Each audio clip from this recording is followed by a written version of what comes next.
Hi planty people, it's Krista from Botanical Bird, and today I wanted to talk to you about how you can greenify your space. I have had the good fortune of having some friends approach me and say, Krista, I want more plants. What do I do? And first of all, bless you. It is my favorite thing to help people find plants because, as I talked about in my previous video, I have very limited space, so I no longer can just get all the plants I want. So if I can help other people get plants, it kind of like scratches that itch for me. So in order to help you today, I came up with an acronym, and it's lemon water tastes hella tart. So if you remember the words from this acronym, it will help you pick out good plants for your house.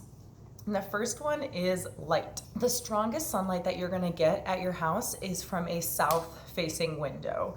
Then kind of like medium light or slightly less strong light is west and east-facing windows. And that's because the sun rises in the east, right? So you get that like nice chill morning light. And then as it sets in the west, it's past midday, and so it's not as strong, but it's a little bit warmer than what it would be during the morning. And then the weakest sun is going to come through north-facing windows because there's never any direct light that comes from a north-facing window. So keeping that in mind, when you're researching what kinds of plants you want to get, you're going to often see three different kind of light labels. Ones that I often see are bright indirect, medium, and low. And there's more than that, but those are just a common one. So bright indirect means that there's bright light coming through the window, but no rays are directly touching your plant. And you can achieve that through, for sure, south-facing windows because that's the brightest light, and then east and west-facing windows, depending on how close you have it to the window. So if you have a plant that needs bright indirect light and you have a south-facing window, that's great. You might not want to put it right up to the window because then it will be getting that direct light. So maybe you want to pull it back a little bit or have it off to the side. Or if you have an east or west facing window, you could have it closer to that window than if you were putting the plant in a south window. Then for medium light, that is good for plants that need light kind of a few hours a day, and that could also be in east or west facing windows and maybe pulled back a little bit farther than for a plant that needs bright indirect light. Then for low light, a direction that will help you is a north-facing window or any other window, but pulled farther back. And I got some of that information from houseplantcexpert.com, and I will link that in the description of this video in case you want to check it out. Then I also found this really cool visual from our houseplants.com, and I'll throw it up here right now. And I really like how it gives a visual to some of the different types of light and what it might look like in your house or apartment.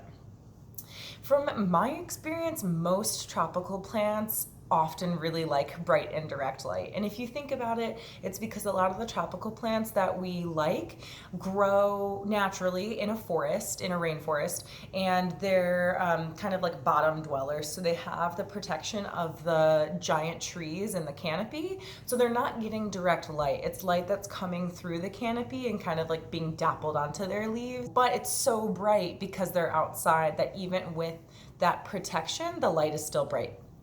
Also, I'd like to dispel a myth right now.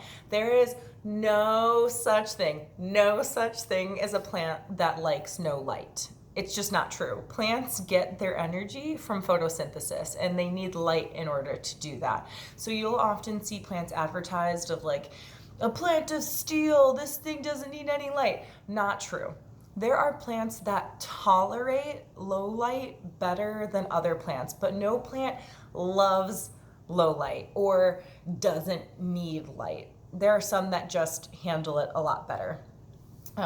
So just to get that out there. So that was the first thing in lemon water tastes hella tart. The L was for light. The W is for watering, and something that can also help you with that is the type of pot that you have your plant in. So for water, you want to consider how much water does this plant need? And are you likely to overwater? Are you like a helicopter plant parent and you're going to overwater your plants? Or are you kind of more of an absentee plant parent where you kind of let them go drier? And that's just important to know, because if you love this plant and you bring it home, but it turns out that it needs the soil to be moist all the time, and you love to travel a lot, that plant might not be great for you because you could be leaving on vacation a lot. Or if during quarantine you're like obsessing over your plants like I am, maybe a plant that needs very little amounts of water is not a great plant for you at that time, because you'll probably drown it. And then also considering the type of pot. So different materials absorb or don't absorb water to different amounts. And so things like terracotta is a great material to put plants in that like to dry up between waterings, whereas something like ceramic does not absorb water, especially if it's glazed. And so plants that like to stay a little bit more moist could be better for ceramic pots. So that was the W in lemon water. Next is the T, lemon water tastes, and that's for the temperature. Most tropical houseplants are happy in the temperatures that we usually have at home, but depending on where you live, it might be different. I believe most tropical plants are like super happy between like 65 and like 85-ish. But if you like to put your plants outside during the summer, it's important to not let it get too hot, but then also in the winter, usually you don't want the overnight temps to go below 50, I believe, or 55, because it's just too cold for their plants. So staying within that range is the best. So that's lemon water tastes, light water temperature. Next is H, hella, which is for the humidity. So different plants need different amounts of humidity. Generally, indoors, most people's houses or apartments are about 40% humidity. And there's lots of plants that do fine with that. There are some plants that need higher humidity because they naturally grow in rainforests where it's very, very humid. And without that humidity, their leaves will grow brown tips or crispy tips. So just considering what is the humidity level usually like at your house, and then does the plant that you're looking for like that? And if it wants higher humidity, there's different options for things you can do, like buying a humidifier or putting it in a pebble tray. So even if you want a plant that likes higher humidity than what your apartment has, it's still possible. So that's lemon water tastes hella, and then the T in tart is for toxicity. And this is something I've forgotten as I'm recommending plants to friends. If you have pets or children, it's really important to consider if the plants you're buying are toxic. Lots and lots of tropical plants are toxic if ingested. So definitely look that up before you bring in a plant and have it on the floor or anywhere where a pet or a baby could reach. So that is our fun acronym of lemon water tastes hella tart. And the next thing I wanted to talk about is, okay, great. Now I know the sort of plant that is great for me, or I know the conditions in which my plant will be living, but where am I going to get a plant? So I get plants from a couple of different places.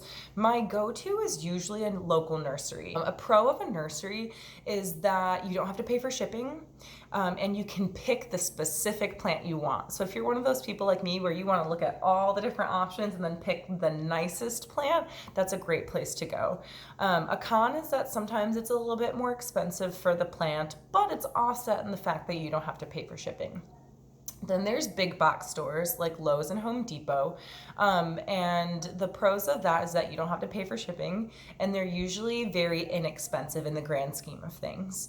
But a con is that oftentimes in big box stores, the plants are of a lower quality, or they weren't cared for in the ideal way. So those are some considerations.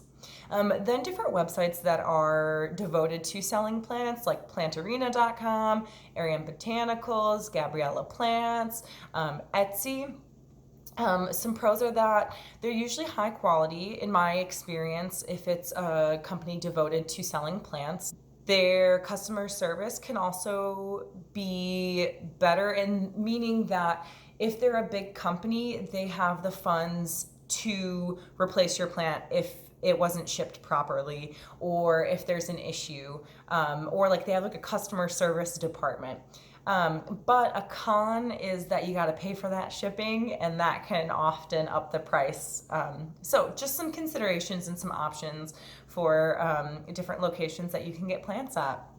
So please feel free to comment below with any questions that you have or anything you wanted to add. Thank you so much for your time, and don't forget, I'm rooting for you. Bye.